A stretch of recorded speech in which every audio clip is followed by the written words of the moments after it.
Welcome to a Thursday edition of Crypto with English, and we are joined today by two very special guests. I would like to introduce Thomas Smith. He's the 2021 Binance Global Influencer of the Year, and he's the CIO of Goldsmith Blockchain Consulting. And you may also know him formerly as being the CTO at SafeMoon. Also, if you've seen him on Twitter and TikTok, he goes by Papa Cthulhu. By the way, nice HP Lovecraft reference there. That is an awesome username to say the least. And I'd also like to introduce Pavan Agarwal, the CEO of the SunWest Mortgage Group. Now, speaking of land, what does the landscape look like in blockchain and DeFi going forward this year? It seems like most people are bearish, and perhaps rightfully so to an extent, with a lot of the recent news that's going on, especially with, Bitcoin's price dropping and just kind of the overall market dropping. So, kind of to open this episode, I guess with a macro view of things, what are you both feeling right now? You want to start, Thomas? Sure, yeah. If anybody remembers 2018, that was rough. I think we're a little bit. It's a little worse now. But if you follow Elliott waves and how the market goes, a sloshing of money, I think that it will come back eventually. But it's not advice or anything like that. But I think that what we saw in 2018 is going to be magnified this time. So I'm just kind of sticking it out for now. Got it. And would you say that's the case because I guess you could say the hyperinflation, the war in Ukraine right now, and maybe some of these like geopolitical issues are kind of aggravating a lot of things that probably these problems that kind of already existed for a while, but now it's kind of like pouring gasoline on an already, fearsome fire. Yeah. You're going to see a lot of sanctions evasion and things like that, pump things that don't have a right to exist. Right. A lot of that going around. That's exacerbating everything. Of course, some conflict somewhere, something that's going to happen, Absolutely. And Pavan, what do you think? Well, I think a lot of this is tied to the Fed actions. And the dollar has become very strong not very strong, but much stronger than before with the rate hikes, and the dollar will continue to get stronger, and that causes other currencies and to fall. And crypto is an easy target to be hit first and the hardest. The dollar has outperformed everything else across the world in this current environment, between a combination of flight to safety with the global uncertainty, plus the Fed making it very attractive in terms of yield. Right. And, especially with, interest rates going up and perhaps a multitude of other things, do you foresee, at least as far as the US dollar, making some sort of rebound or comeback in the very near future, despite everything that's going on? Excuse me, despite everything that's going on at the moment? Well, I mean, it already has. Dollar's up significantly this year. But with the hyperinflation, with the gas and buying your basics like your meat, milk, and other grocery items, it seems like that's still bleeding a lot of people's wallets at the same time as well. Yes, and that's all geopolitical and government policy driven. But when we talk about currencies, and you have to look at them relative to other currencies. Sure. You have to look at it this way: are we doing better than say Europeans? Are we doing better than the Japanese? Are we doing better than Chinese? Right? Where's inflation in those countries? Right. And so on a relative term, where if I was to put my money, where would I want to be? I want to be in America. Okay. And we're still better off, a lot better off, right? Sure. And Thomas, what are your thoughts on that? I mean, you have such a large vested interest by the whole government in supporting this tool for transfer of value. It kind of behooves them to actually follow through and make a bounce back. I'd expect it to happen the same way like 2008 didn't. I mean, a lot of terrible things happened in 2008. Right. But what you didn't see happen was banks go away. Right, for sure. It's the dollar is propped up. So right. It's, yeah. Right. So given, at least, some of you could almost say, you could say the second wind in some of those indicators with the US dollar semi-recovering or in the process of, making greater recovery, where do you see the feasibility of regulation right now? It does seem like among many thought leaders, among many industry leaders, it seems like the prospect of more finite, concrete regulation is on the horizon. There are, other skeptics who think that, well, it's blockchain. It's kind of like trying to throw, Jello on the wall as far as trying to, get a handle on it and try to regulate it.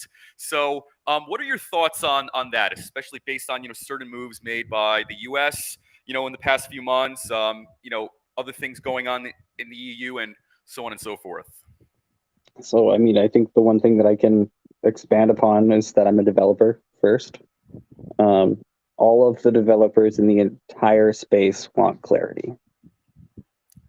Got it. Even if you're throwing Jello at a wall, I think, was it even the library founder said, we'll give all the money back, we'll burn it, we'll do anything you want instead, and based on an interpretation of what's going on. So I think, it's not fair for me to, like, I don't know, I'm a coder, but I think we all want rules in a way, right. Instead of it just kind of everyone. A lot of people think that it's the Wild West, but really right now it's regulated based on interpretation and not actual, Right. Yeah. And what do you think, Pavan? Well, when you look at the history of the U.S. government and governments in general, usually regulations and tighter controls always follow some kind of a sudden change. Right. So, and we just had a sudden change in crypto values. So it's not unreasonable that's going to get followed by regulatory, some sort of regulatory action. Right? People have lost a lot of money and a lot of wealth. Sure. Some people in cash, some people on paper, and that's usually a catalyst for change. And so I would expect regulations to be coming in. And regulations don't always yield immediate clarity. They take time. The government does its best to come up with rules, and there's a lot of conflicting interests, a lot of debate, a lot of multiple agendas, and ultimately you get something squeezed out of that machine, and it's close. It's usually close. It's not perfect, and it takes time for those to get perfect. And so you're still going to live in a bit of an uncertain world for a while. Until there's enough precedents established to say, okay, this is what this rule really means. Right. So it seems like we are approaching a much clearer legal and regulatory framework as time goes on, which, I think ultimately, whether it's DeFi, crypto, metaverse, and, NFT tokens and ecosystems, eventually there is going to be regulation, and regulation is going to play a part in the expansion and the scope of how these spaces function and operate. One of the interesting things is Bitcoin. So we've seen the drastic, you could say almost crash and drop of Bitcoin's value beneath 20,000, and now it's starting to inch back up a little bit. Often it seemed that Bitcoin was more or less a metric of the overall health, or you could say the unhealthiness of the crypto market. But, I think we're playing with a few more variables in 2022. How would you both rate or evaluate Bitcoin as a metric of DeFi and kind of the health of it? So whether it's, going more bearish or going more bullish, and also, do you think it's feasible that there's going to be a successor to Bitcoin in terms of value, popularity, and usage? Thomas, that's up your alley. Yeah. The way that I see it right now is any Bitcoin over 30 cents is a good Bitcoin. it didn't fall. Like every single year we have these people that say, oh, it went down 10%. Oh my God. That's for traditional markets. Yeah, I get it. But it's a baby market. It's not saturated yet. You're going to have fluctuation. It's much higher than a cent. Of course, you see that every day. I think that if you have two peers on the network will continue to operate. And what's more important about Bitcoin is the protocol, and the rest of it is tertiary.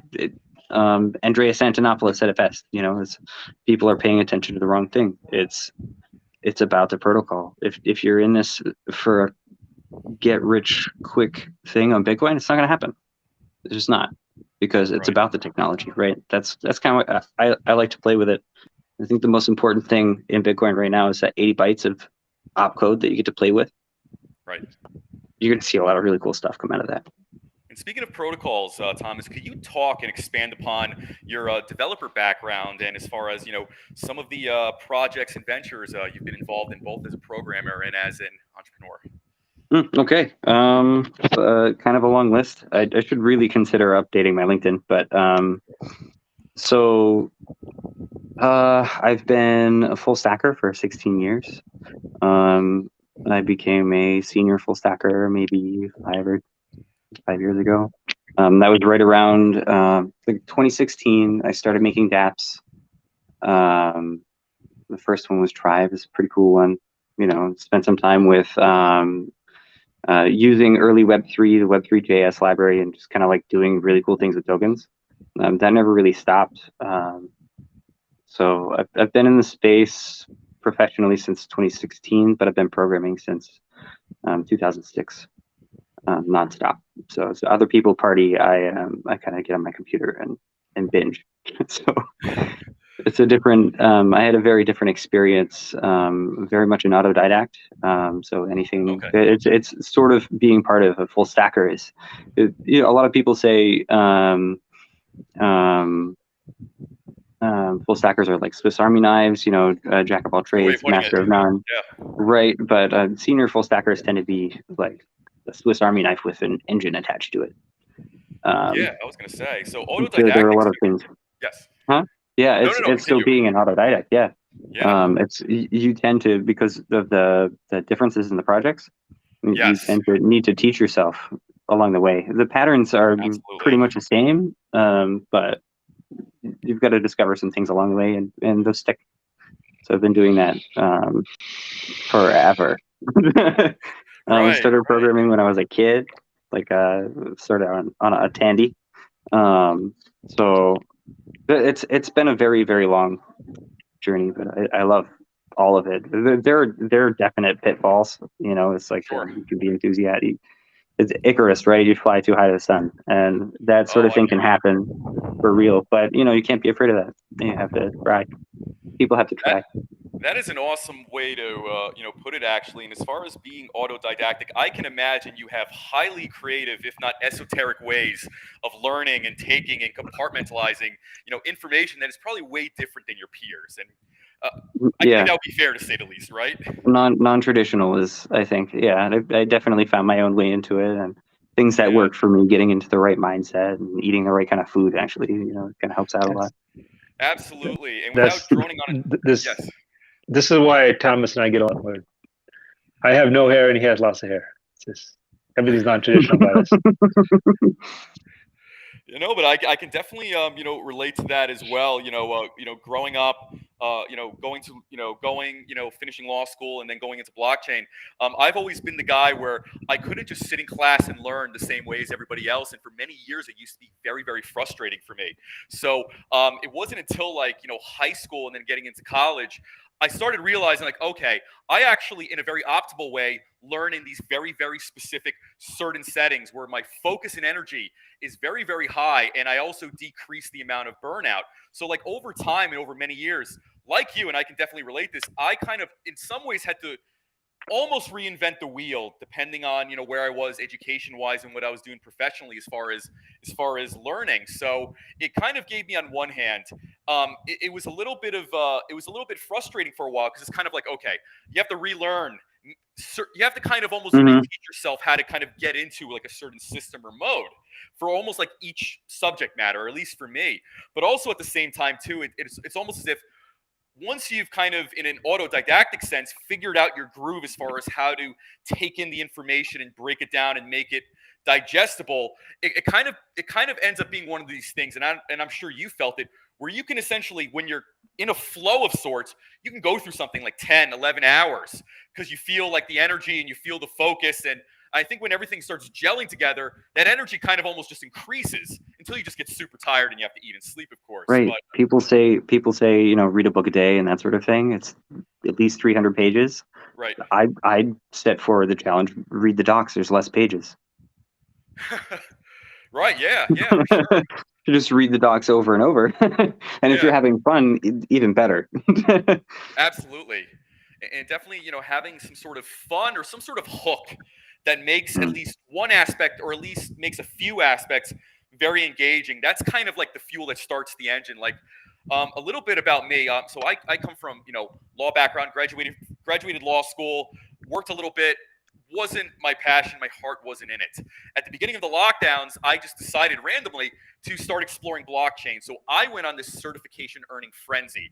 And I think a good chunk of it is on my LinkedIn. But what happened was, I started reading about blockchain. Being somebody who wasn't familiar at all with tech, generally speaking, and reading the white papers and reading, all these different types of scholarship, it was kind of like that autodidactic thing where when the switch hits on, flicks on, you become so excited, you almost become obsessed with it. And that's kind of what happened. And I think for me, having like a certification to earn at the end of it was something that was able to kind of keep my motivation and focus up. So one of the things I did, I ended up becoming a certified smart contract developer. Now, I never had any programming experience, but it was a challenge. And that was part of the exciting thing because, math was never necessarily one of my strong suits. And I never did any programming and stuff like that before, but kind of like, some of the things like you touched on, being able to kind of create your own system in learning something is actually fun. And I think that's kind of one of the differences between people who have like an autodidactic way of learning things versus, let's say, a traditional, okay, I'm going to sit in class for this hour lecture. I'm going to listen to whatever the teacher says and go home. My thing was, I'm going to binge on the book for 2 whole days straight, rest for 3 days, and then I'm going to like start making an outline in my own words as far as how this makes sense to me. And that's kind of actually how I did this. So it was kind of like a frenzied focus, almost like a mania, just going about it and learning this. And over time, I have to say, I genuinely believe in a lot of the promise and the potential of the technology. And I think like most things, it's not perfect. It's not supposed to be perfect, but I think the depth and the scope of what it can provide as far as the problems we're facing today, that for me is what really made me passionate, about it. Here I am 2.5 years later, still in the space and, doing a few things as well. But anyway, off of me, Pavan, I had a question for you. One of the major things I've seen this year are projects that are trying to tokenize real estate. Some involving NFT ecosystems, having essentially deeds recorded on a blockchain. What are your thoughts on that as far as the real estate industry, and how is the real estate industry going to be transformed or molded by blockchain in the coming years? Why did you start, Thomason? I'll jump in on that. Fair enough. Yeah, it's my thing. I mean, there are a lot of other finance, real estate projects going on, and what I see are a lot of people who are not in the industry. They're trying to break in. The biggest barrier to breaking into this industry is how do you get the vendors to do it? I'd say that about logistics and about the insurance side of it, and even the real estate. I think we could sort of solve that because it is the big organization that is doing it. Right. It has to come from that space and not externally as a pitch. It's never going to work as a pitch. I've tried it. It just doesn't work. But I guess that's what I would say to everybody else. But as far as where things could go once you've solved that, right? How many people are in between you and your transaction? Like when you're trying to buy something is so many. Look at international remittance. Say you have that component for purchasing a home. You may have leaks, but I can tell you, if there are sufficient nodes in between me and the moon, I could send Bitcoin to the moon. Very well said. Yeah, logically, yeah, absolutely. It wouldn't take very long either. I mean, the clearing time. Granted, there's some bloat. I mean, I actually have a great deal of fun live streaming the unconfirmed transactions when there's a lot of volume and a lot of excitement, and there's that bloat. But that bloat represents growth. There's something to be said about that too, and I think a lot of people look at different things in the market like it's either doom and gloom or just extreme greed. Yes. I think that applies to the mechanics too. So everything that you do, even in a smart contract, there's cost. Write functions cost. Read functions don't. And then I think it's getting really cool with the diamond standard now and the facets. I'm really digging into that. But for everything that you add, there's a caveat. Right. For every layer of security you add is more cost on the end user. So how can you cleverly get to the same end result with better math? And it's a challenge, but I think, like you were saying before, it's a great deal of fun. You're going down the best rabbit hole there is, and you learn the entire time. Yeah, absolutely. And Pavan, given your role, dealing with real estate, dealing with mortgages, and your background in this, how do you think this transformation is going to end up turning out, and how much pushback do you think there's going to be, in terms of either welcoming, resisting this technology, integrating it in incremental parts? Like, how do you see this, unfolding?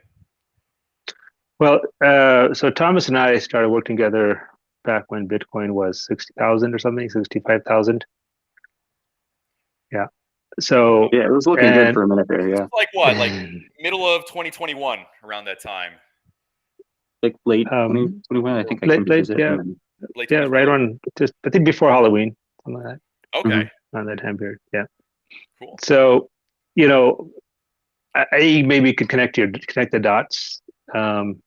Thomas leaves SafeMoose, leaves crypto world, comes into traditional finance, and Bitcoin goes from 65 to 20.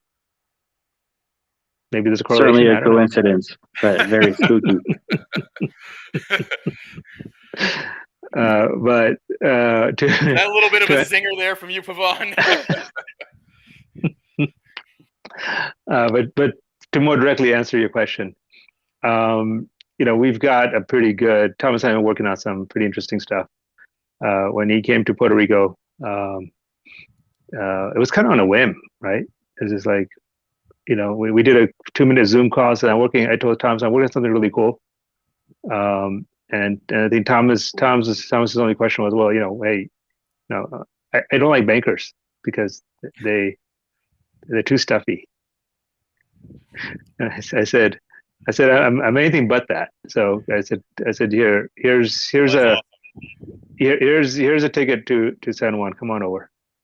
Imagine slipping, falling down, finding an engineer CEO, which is extremely rare, right? Yeah. And I've always wanted to work with a CEO that is an engineer also. That has to make life so much more easier and bearable, from your vantage point, I have to say, right? Yeah, I'm not gonna lie. There's advantages there. Yeah, for sure. So I think there was a picture posted on the Thomas posted on Twitter that afternoon. He flew in from Boston, and then we went and had a cup of coffee in my hood. And we basically, I told him what I want to do. I told him what my ideas are. I just need someone to execute it. And I said, and he fell in love with it. Like, this is so different, out of the box, contrarian, against the grain. Right? It's everything that we stand for. Right? It's maverick. Right? Being in the crypto community, you got to be maverick. Right? Yes, it's almost a requirement. I would say. Well, I'd say we're the Mavericks of the Mavericks. Perfect. And what would you like people to know about your project? As far as underlying principles, the philosophies, and some of the you could say cornerstones or benchmarks you want to be able to reach, later this year. Well, I think the really underlying principle and philosophy, the whole reason why should a person choose to be maverick against the grain and anti-establishment, right? I love this, by the way. Keep going. Is because the establishment and whatever iterations of the establishment you're talking about, whether it was under the crown and then we had our revolution, or before that, whatever you want to say, it's every iteration, every time establishment is changed, you increase egalitarianism. Yeah. Right? So what we all stand for, what SunWest stand for, and the unique thing about SunWest is we've been, before crypto, right? We've been trying to do this. We've been doing this successfully for 40 years. Is bring equality. Everyone's the same. My core fundamental belief, my father's core fundamental belief, what he taught me, is everyone is exactly the same, right? And deep inside, you love everyone, even the person who just stalked you in the stomach. You have to love him. Okay. So how do we build a system, a society, a technology that these are beautiful things to talk about, but what about the execution? How do you execute? Right. And to execute takes technology. Yeah. Right. Absolutely. And it's just hard work. Right. And if anybody who's in a relationship, anybody who's married or has kids, right? Do you just have a relation? Do you have a happy family just without any hard work, without any sacrifices, compromises, commitments? You got it. You get right. The currency is hard work, commitments, and sacrifices. Yeah, absolutely. Right. If anyone who's raised kids knows how hard work it is. Yeah. Right. Yeah. Every human relationship is hard work. There's nothing. Absolutely. You don't get love for free. No such thing. Right. Very true. So how can you expect that at a national level? It's hard work. If you want to create a system, a country built on fairness and equality, right? You got to start by loving each other first, right? And you got to start by doing the hard work that promotes that love.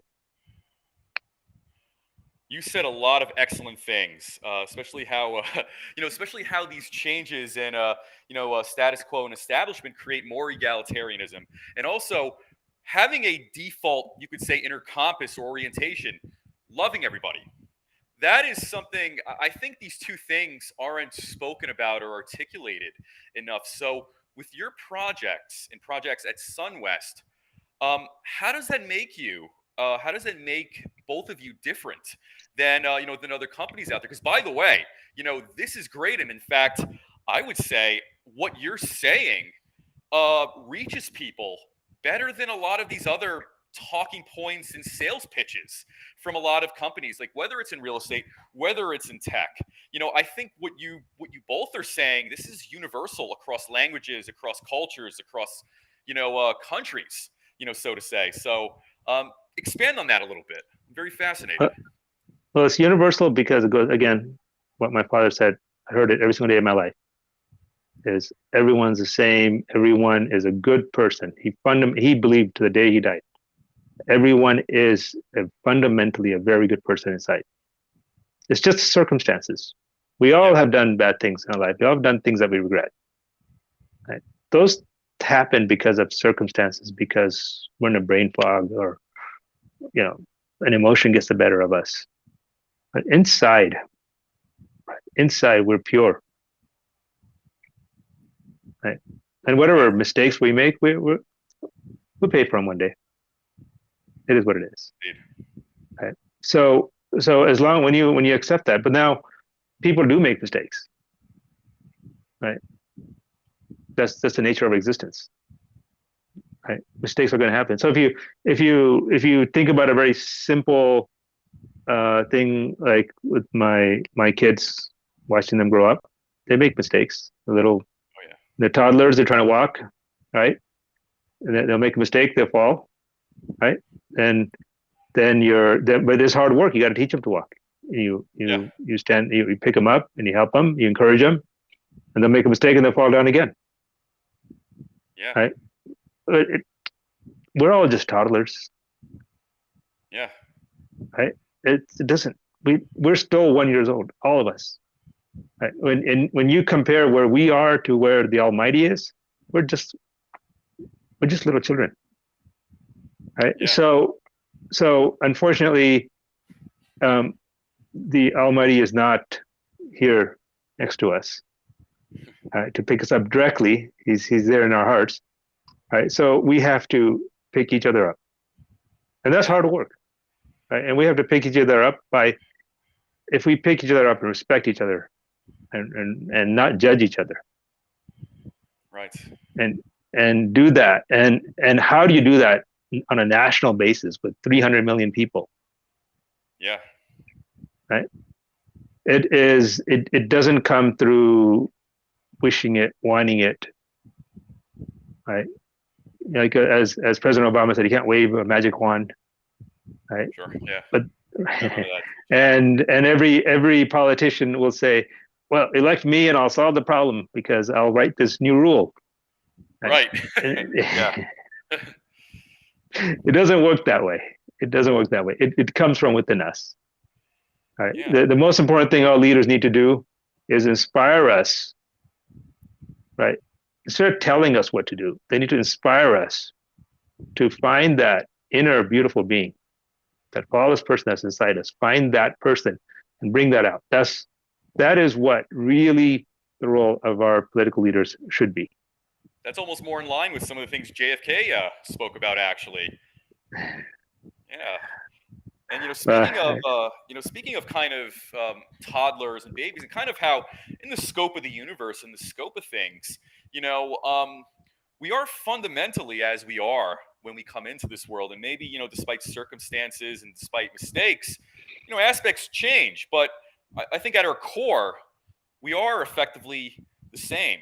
And when it comes to blockchain, I always looked at blockchain and cryptocurrency. It's almost like an infant or a toddler. It's still very, very young. It's going to have a lot of hiccups and mistakes, but its potential is vast, great, and very unknown at this point.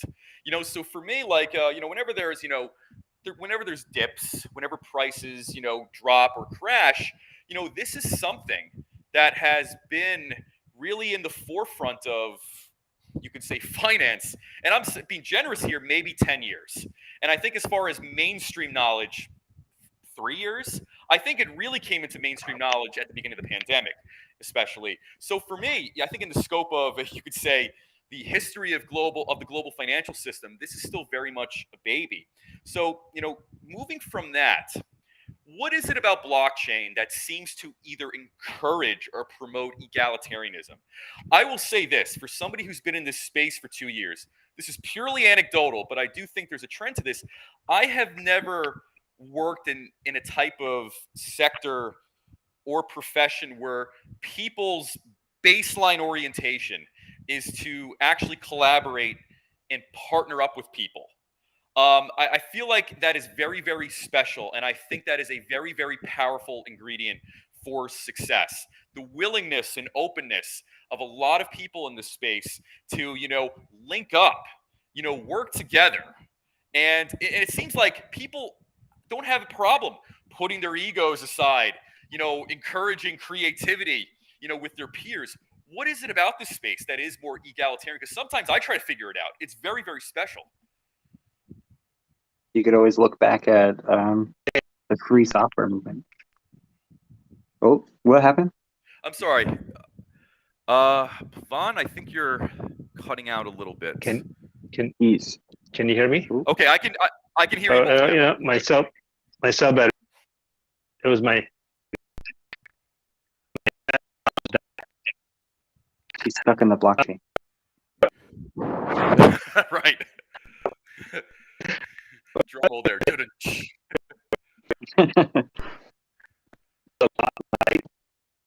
Pavan, you're cutting out. You're cutting out again.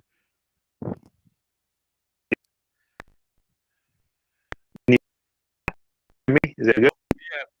Are we good? Yeah, that's a little better. Yeah. Yeah, that's better now. Yeah, I won't move. I'll stay still. Okay, so the crypto the crypto world today is very much like the in late 80s and early 90s. And that was the same culture there. And because the new technology, internet was a new technology that created a level that moved us forward to greater egalitarianism. It was another revolution. Right? Before the internet, it was a couple of giants had a complete control over computing power. Right. Okay, and internet blew those doors wide open, right? And it created. I mean, just look at the amount of information we have at our fingertips that we can get in the 80s. Yeah. Blockchain is equivalently just the same thing. The new technology,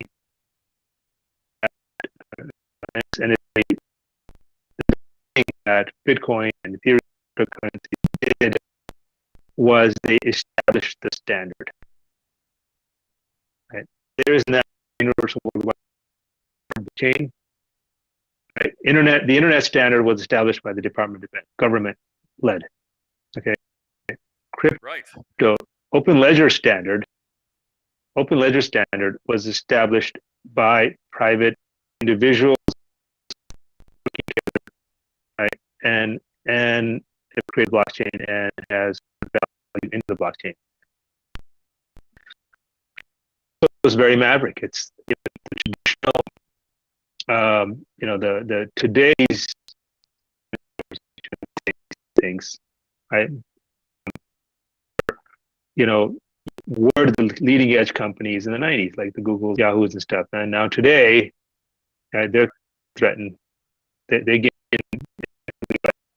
powers, right?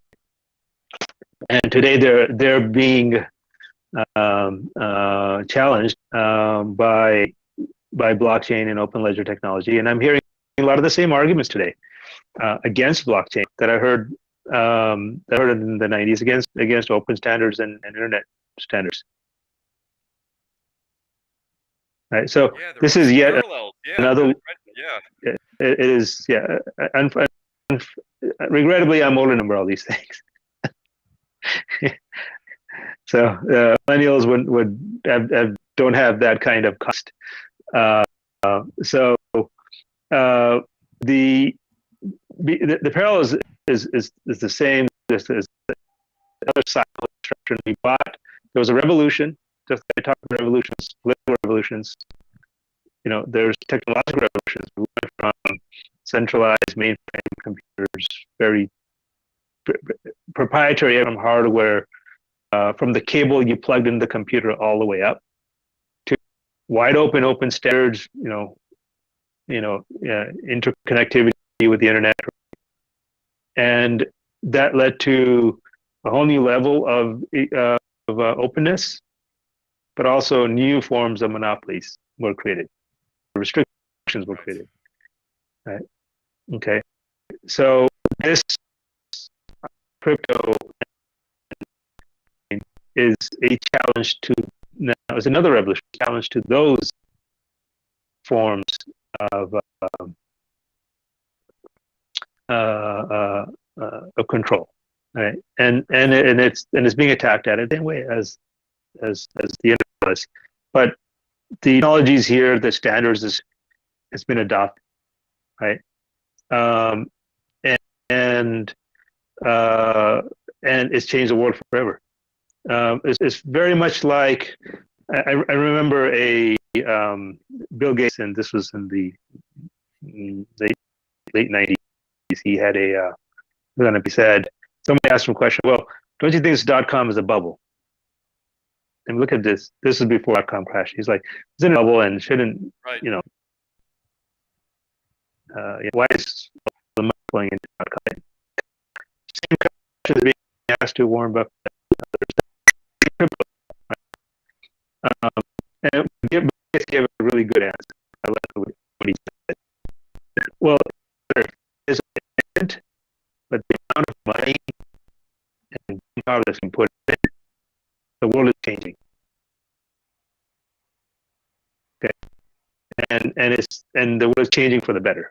So, right, whether you're in the Warren Buffett side of the world, you think crypto is all a silliness, or the other side where you think crypto future currency for the world, right?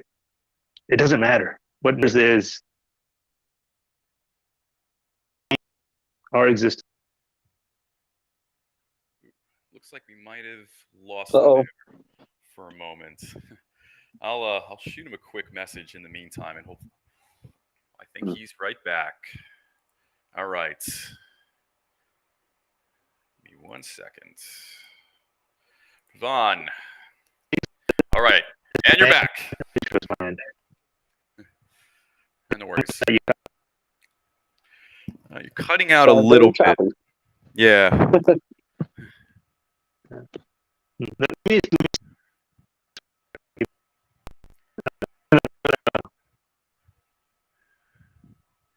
All right. I think perhaps, Pavan, do you just need a moment? And then I think perhaps yeah. Give me a moment here. Yeah. Thomas and I can riff a little bit in the meantime. But it certainly seems like right now there is a certain hopefulness surrounding the culture of blockchain participants, whether they're developers, thought leaders, people who are in marketing. There's a reason why the creators are fanatical. It's a reason. It's mechanical. It's the math at 21 million Bitcoin. How many people are there? That's what set me on fire. I couldn't put it down. It was 2010. I heard that and it was over for me. Yeah. Yep. Yeah, absolutely. When I first started getting into Bitcoin, and this was I think I first bought some around 2.5, 3 years ago. But I was looking at the numbers and how much it had appreciated within a short amount of time. And it is volatile, and I think that's one of the most common critiques of it. But I think in the volatility, that's where you tend to make money. And I think when it goes down, those always present very good buying opportunities or investing opportunities. Like I remember when my son was born, and my son's 5. But I remember, like, back then I was looking at those treasury bonds, parents and grandparents will, will get that for you. And I was looking at the rates online, and they were like, I'm not kidding, they were like 1% and under. I'm like, why would I buy this? It's like a 20-year or like a 30-year bond. And I'm like, this isn't going to even keep up with inflation. I'm like, no, I'm not gonna start, putting additional funds into that. So looking at that, I'm like, okay, where do I go next? And I think a lot of these questions over the span of a few months, and then leading to the lockdowns in 2020, that it almost feels like kind of being guided in that direction, almost logically speaking. If you're looking and you're seriously looking, where is the next frontier as far as prosperity and as far as a better future? I think it's kind of like, if you follow the trail, I think in many ways it does lead you to some aspect of cryptocurrency or blockchain, especially seeing just its potential. And being a layperson at first, just reading the Bitcoin white paper, I'm like, there's a tremendous amount of promise and potential here. Like I was thinking, like, everybody should be kind of shouting, at the top of their lungs about how great it is, as far as the potential anyway. I think there's obviously going to be mistakes and bumps in the road, but I think for people, if you open your eyes and you're really listening, and I think if you're being very, very honest with yourself, it is near impossible to ignore the amount of possibility that could be really built from this. And from possibility, that's how we have solutions.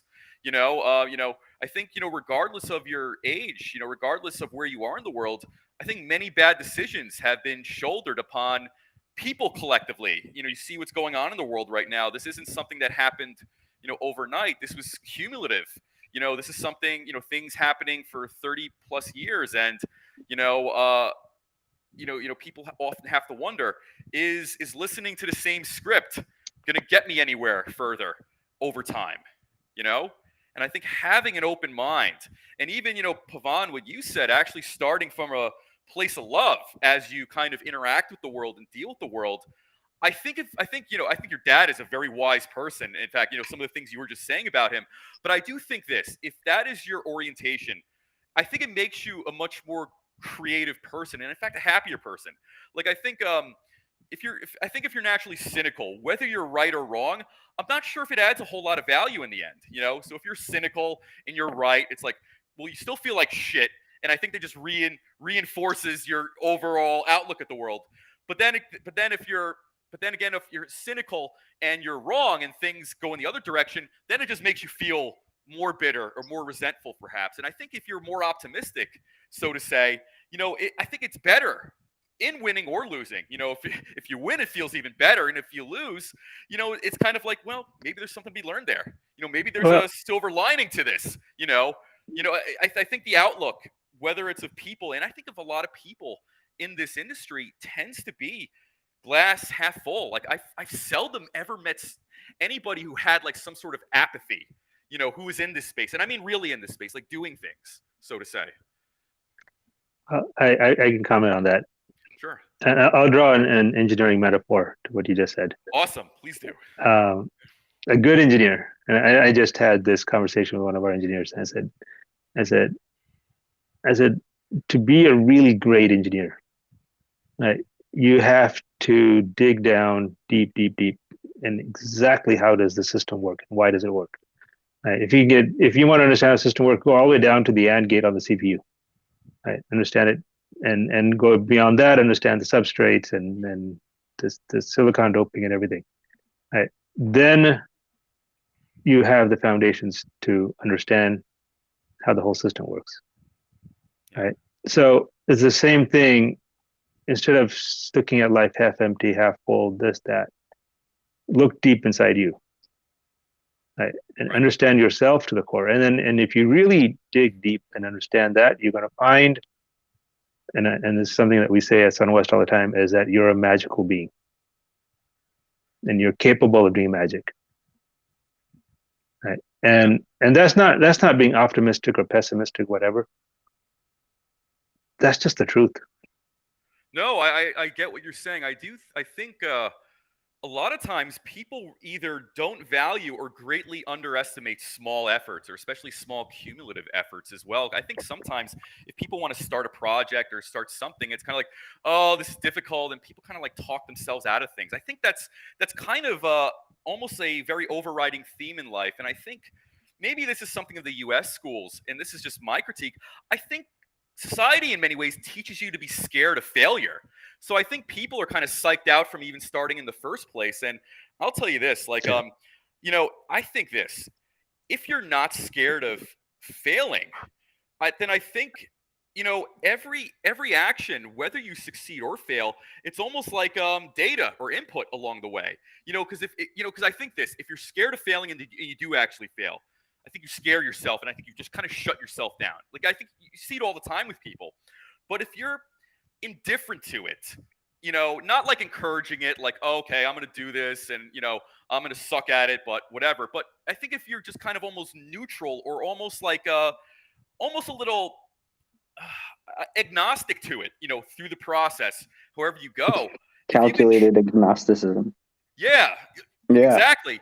Then I think you can at least be of a point of view where you can at least extract some value from that experience, regardless of its success. And I do think a lot of people, are very, in this space, like Web3, just generally speaking, I don't think people are just so deterred by failure. Like, I really do think, as far as, I think ultimately this is going to be something that's going to change how the establishment is going to look like. But people who are in this space, I think, are very resilient, or or at least almost welcoming to the fact that, hey, I might be wrong right now. So what? It's all part of the path. It's nothing Well, wrong I with it. think in a lot of cases, you're going to find that people they'll have they'll shoot their shot once and they kind of crumple. Right, exactly. Yeah, but then also I think it's kind of a dangerous thing. I think not being afraid to fail. I think it's more along the lines of not being afraid to try again and again and again, Right. and doing it the right way, trying to figure out something new, learning from that experience. The failure part doesn't have to be a negative. I mean, it comes with negatives, but you deal with it. We're adults. That sort of thing kind of happens. Right. But what are you going to do next? Right. And by the way, even speaking of both of your respective accomplishments, one can say this: if somebody at some point in time wanted to be an entrepreneur, wanted to, let's say, do something significant as an entrepreneur in real estate, or do something significant in blockchain, how many people in your lives have you met who talk about doing things all the time, but they don't?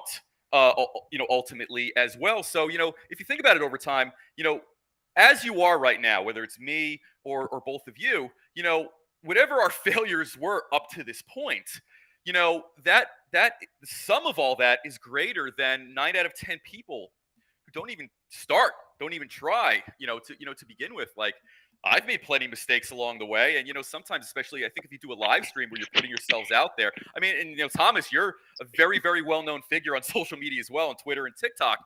Yep. How many times have you met people who are like, "Oh, I would never make content," so to say, or they're like, "Are you worried about what people are going to say?"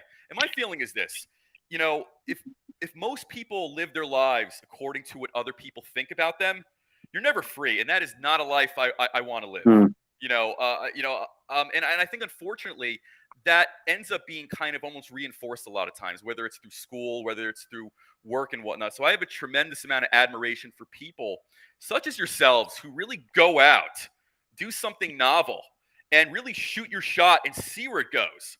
And by the way, and I think we always have to keep in mind too, as we are right now, we don't know everything that needs to be. We don't know everything that there is to be known right now. So I think even if hypothetically I make a mistake and I view it as a mistake, is that really kind of almost like a stepping stone to some solution in the future? I mean, I don't know that at the moment, but I'll feel like, oh, I screwed this up or I missed my shot here. But like also, it's kind of maybe a little naive or maybe even arrogant to say, but I don't really know where this is leading right now. So I think. I have a small point there. Please do. Consider Explorer, i.e., how did Microsoft feel about that? Their gigantic failure to produce a browser that worked the way it was supposed to work informed the rest of the space. You had open source projects, the WebKit, all this other nonsense that came out. Well, not great nonsense. It's amazing, but just even so, Microsoft didn't give up trying to make a browser. Right. I'm not going to say they succeeded fully because I don't know. But what they did was that was a stepping stone for everyone else. Right. Everyone learned from that. That's a very good point. I actually have a completely different take on what you just said. Oh no. That's an upside.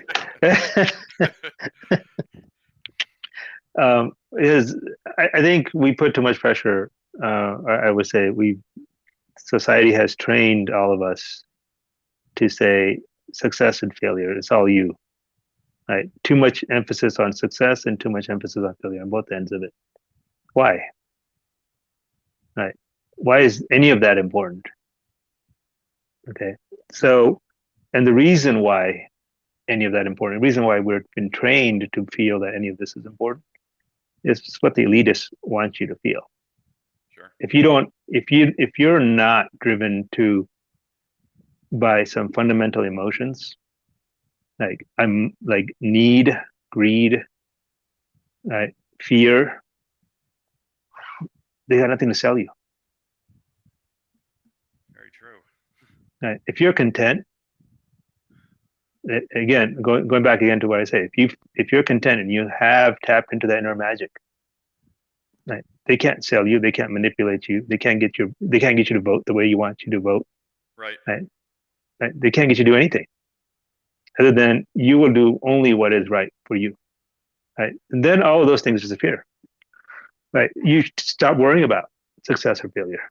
Stop worrying about, hey, if I try this, this, and this, and this, that could happen. That's not the reason to make a decision on. Right. The reason to make a decision is, what does your inner spark tell you that you should do? Listen to that. Yeah, I agree. And I think that's always something we could become better at. And I think this is something I kind of learned over time. I think especially after becoming a father, and I think that definitely changes a lot of perspective on things. It does. I think at the very least, it makes you way more empathetic, generally speaking, than you are previously. It did so for me anyway. But I'll say this. I tell myself this: if I'm going to make a decision, small or large, it can never be from a place of arrogance. It can't be from a place of fear. It can't be from a place of anger. Sorry, because I feel like this because some part of your head is just not clear. So to say, there's something just kind of inside that's either that's kind of just gnawing at you. So and there's kind of this feeling afterwards. I'm like, oh, okay, was that the best course to go? And I feel like this. I think if you're almost kind of clear, or let's say if the water is still, so to say, regardless of the result, I'm still fine with that decision because when I made that decision, that's where I came from. But if it's from like fear, anger, arrogance, or greed, those are the types of decisions I personally regret, so to say. But that's something that took a lot of trial and error over the years, and a lot of introspection and a bunch of other things as well. But everything you said, Pavan. I mean, honestly, this is very, very introspective, philosophical, and just awesome. I think that what you're saying right now connects with a lot of people, without a doubt. And I think people need to hear it more. Yeah, well, Thomas and I are going to be talking more about it this Saturday. Okay, yeah. Yeah, and talk about that. What are you two up to on Saturday? What type of events or what type of appearances do you two have on your roster? Well, there's two aspects of Saturday. One, the first half of it is coaching by some of the best in the world, which is Terrell Owens and Ivan Pudge Rodriguez. Nice. I'm sure probably arguably one of the best football players ever lived, and one of the best baseball players ever lived. And in their own ways, they're both mavericks. They're both nonconformists. Yeah. Right. They did everything that was unexpected of them to do. Okay. And Pudge is amazing because he got in the Hall of Fame in the first first round of voting. I don't know if it was ever done before. Maybe once or twice. Yeah, I was gonna say. He's arguably probably the best, at least the best catcher ever. Right. So how do you get to be the best at something? Right. And that's what they're going to be talking about. Right. The absolute best. And to be the absolute best something, that means you got to do something. You got to think different. You got to be different. Sure. Right. And so the first half is really about the inner magic. And the second half is we're going to show the world how the team at SunWest, team at Intelligence, my tech company, the stuff that Thomas is working on, how that's all come together. And we're going to actually show how that's come together, how the blockchain is an incredible piece of technology. And we are fundamentally shifting the real estate industry, which is, I don't know how much, can't even guess how much $1 trillion of real estate there is in America, like 20, $30 trillion just in real estate value. And annually mortgages, loan, real estate lending is about a $2 to $3 trillion industry. It was 5 to 6 trillion during the 2021.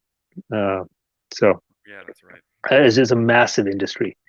It is pretty much all of the significant part of the wealth of America. They say if there's a recession, housing leads. Right? Housing leads in the creation of recession. Housing leads in getting out of the recession.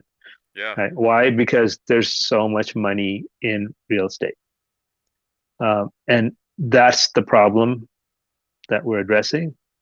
How to make that industry, how to turn it upside down on its head. Yeah. We're gonna actually show you a working system working that's going to change this industry upside down. Got it.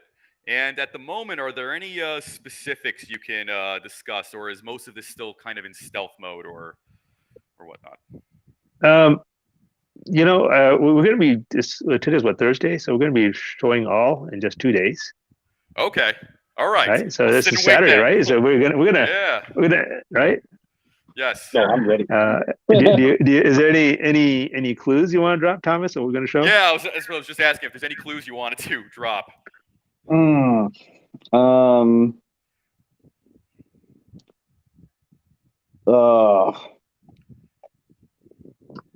If not, that's okay. It's only in 2 days, so I was actually just saying there's so much.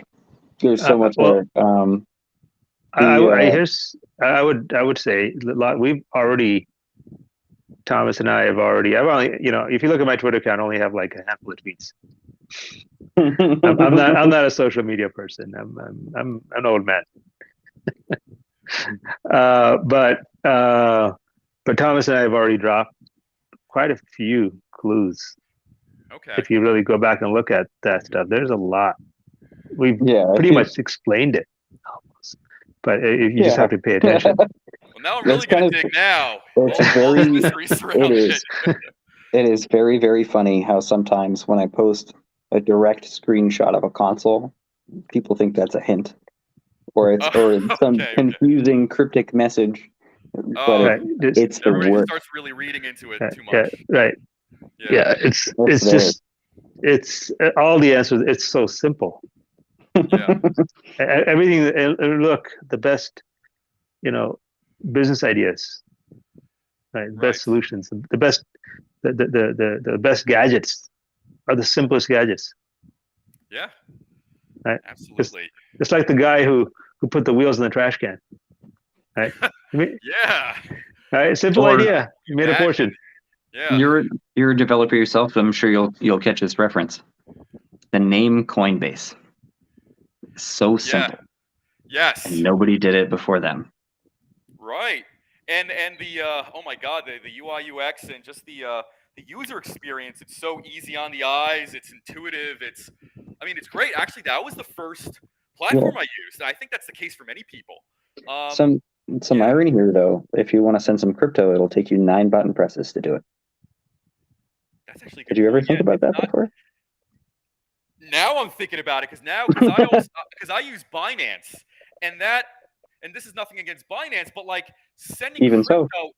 Yeah, it's a little bit easier actually. And when I think of Coinbase, it's like, there's actually a few more steps that I think about. Oops, you need to jump through, and all this other strange tertiary stuff. It doesn't even belong there. Yeah, right. So it's a nice UI. How about buying a house with less than 9 button presses? Oh, buying a million dollar piece of real estate. I think that will definitely make the real estate market more exciting and more liquid. If people could buy a house in so few steps. There you hit the nail on the head.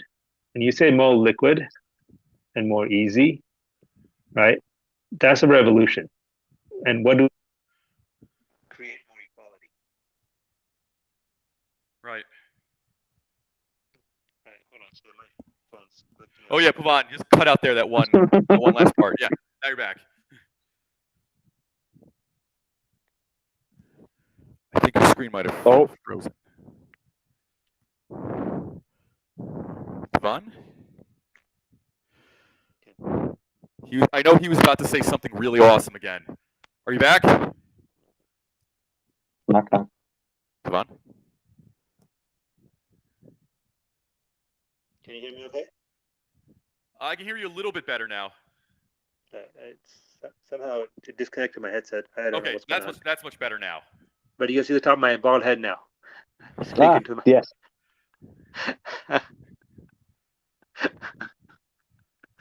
All right. So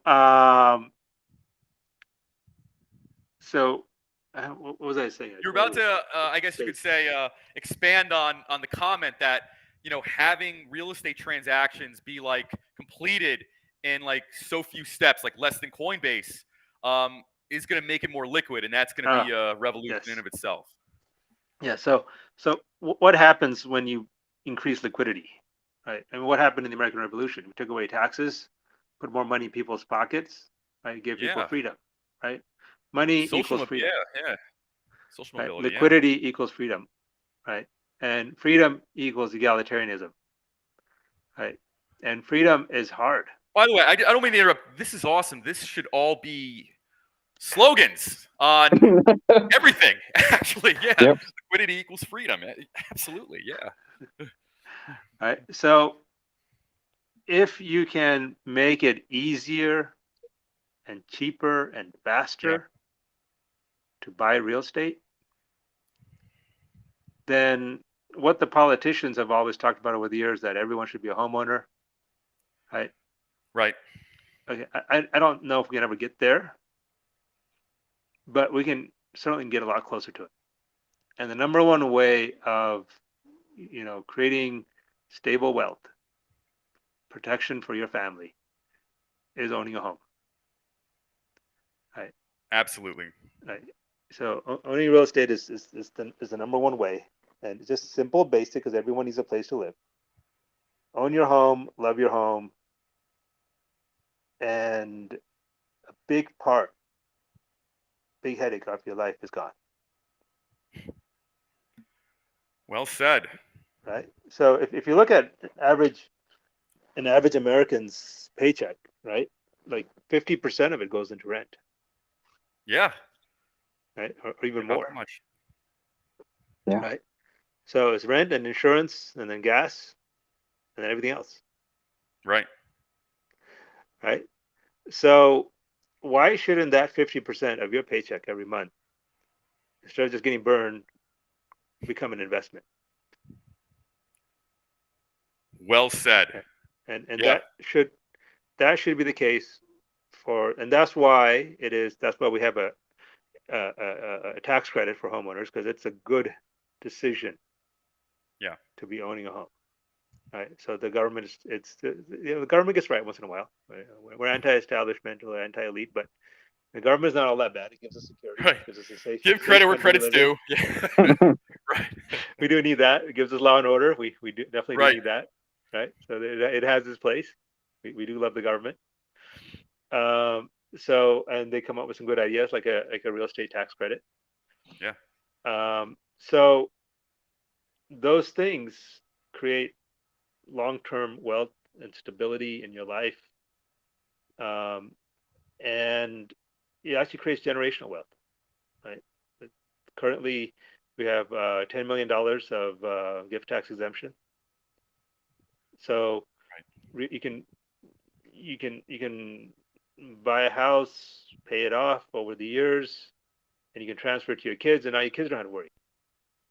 Now they have a house, right? And that means 50% of the paycheck that they would have had to burn on rent, they have to invest and grow and multiply. Right. Absolutely. Right. And the real fuel for the economy is investment. Investment creates new ideas. We get to create when we invest. Right. We invest our time, we invest our labor, we invest our money, we create. And that's magical. Pavan, I just have a quick question. Have you written a book at all?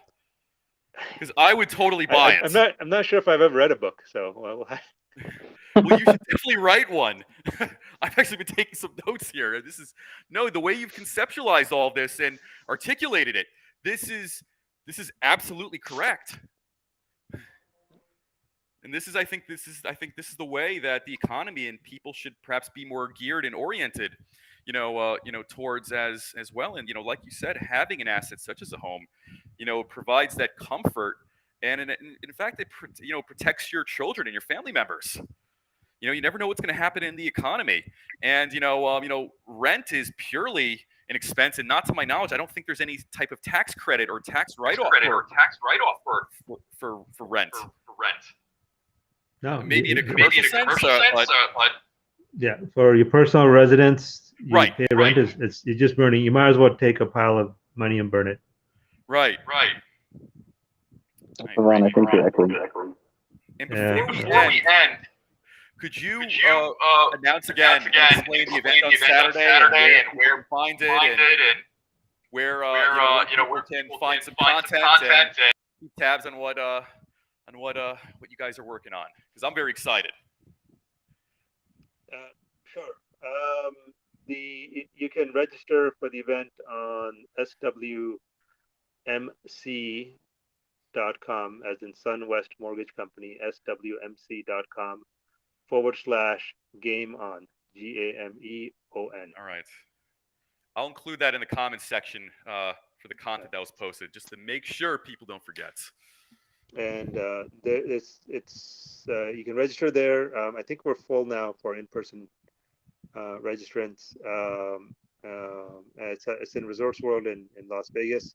It is also will be live streamed, and actually the live stream link will be released any minute now.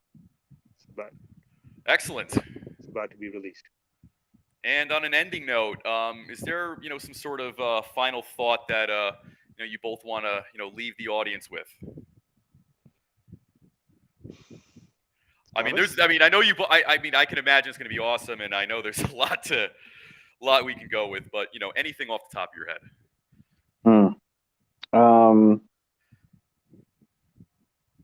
I keep going back to Andreas. I think he's my favorite guy in the whole world. I hope that the builders stay brave. They've already done that so far. So you have to be bold and be brave and build without permission. But do that responsibly. I agree. Build without permission. And Pavan? I will end with I'm a child of the 80s. I love the 80s. I was a teenager in the 80s. And one of my favorite places in the 80s was Hard Rock Cafe. Oh, yeah. And their motto, which still holds true, was love all and serve all. So peace and live with that motto. That is awesome. I don't think there's anything I can add to that. And I have to say, this is definitely one of the greatest, most introspective episodes involving, core values and technology. We covered a tremendous amount of ground, and I think for those watching this, there is a lot of enlightening bits of wisdom and insight to take from this. I know I certainly have. So I just want to say, Pavan, Thomas, it was an absolute beyond pleasure having you both on today to talk about blockchain and talk about a lot of these underlying values and principles, not just to make better technology, but to make better people to use this technology. And I think a lot of it is going to start there, from these beliefs, from these core values. And and I think with blockchain and with the things that both of you talked about, if people can kind of hold on to their courage, build without permission, as you would say, Thomas, and love all, serve all, I have absolutely no doubt that blockchain will better the world in great and astounding ways. And this will be something that will be adopted in mass, or mass adoption rather. And I think with these things that we discussed, and if tech and people are oriented as such, we will inevitably get there. So again, gentlemen, I had an incredible time speaking with you for this 1 hour. I will post the information in the comments section of my content for the Saturday event, and I will certainly be tuning in as well. So I'm very excited to see what SunWest has in store for this year. So guys, thank you very much for coming on. It was an absolute pleasure and honor to speak with both of you today. And I'm looking forward to having you both back on in the future in a few months, and we can pick up from here. Sounds great. Thank you for having us on. Thank you for coming on. And take care. Bye-bye. Bye.